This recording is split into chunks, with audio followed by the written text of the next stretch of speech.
you are the bride of Christ. Before anybody else's bride, male or female, it doesn't matter. It doesn't matter what gender you are. Abuse is abuse. She wasn't, y'all knew that she wasn't well mentally, and that she needed her medicine that was hard to get to her. This story of Mica Miller has made headlines across the globe, not because it's another strange situation linked to a murder, but because there are inconsistencies on the timeline. Mica Miller was a mother, a wife who fatally passed away in Lumberton, North Carolina. Mica was only 30 years old. She was family-oriented, career-driven. She was a woman who loved God. And she also shared her struggles online, like many do, in attempts to indirectly call for help. The way the friends, family, and other people in the community found out about her death was very odd and disturbing. Mica's husband, who is a pastor at Solid Rock Church in Myrtle Beach, South Carolina, broke the news to his congregation at the church that Mica had passed away. He wanted everyone to stand up. Take a look. I got a call late last night. My wife has passed away. And yeah, it was self-induced, and it was up in North Carolina.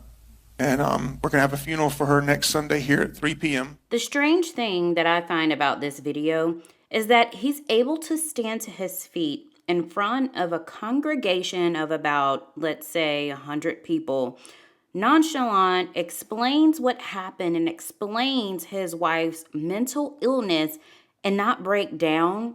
A woman you have been married to since 2017. So the very next day you go through an entire sermon, crack jokes, and you act like nothing even happened.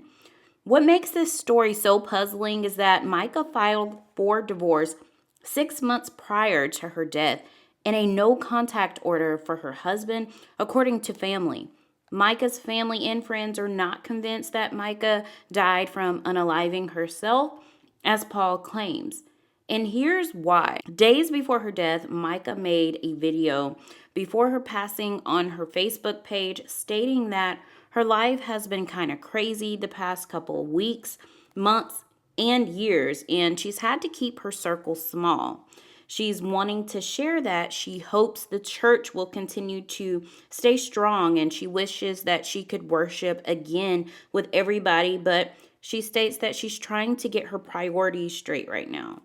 She also says that you are the bride of Christ. Abuse is abuse, no matter the gender. You don't have to stay in that relationship.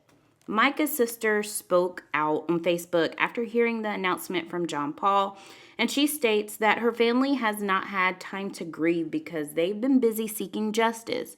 We are still fighting for answers.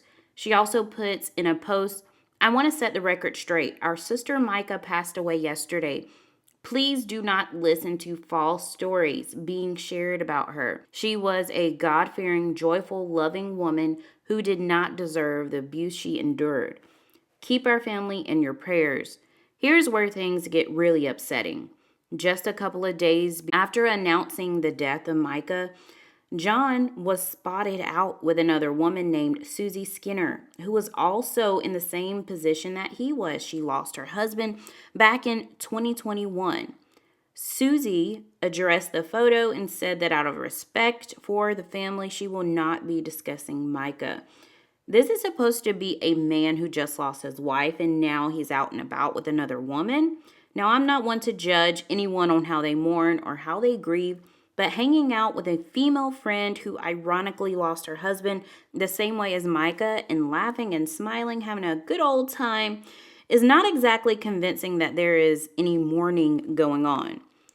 So Mica's family is going to continue fighting for justice, and there is so much more for us to discuss about her death, John Paul's past, and this entire crazy story. So please stay tuned, like, and subscribe so you won't miss out.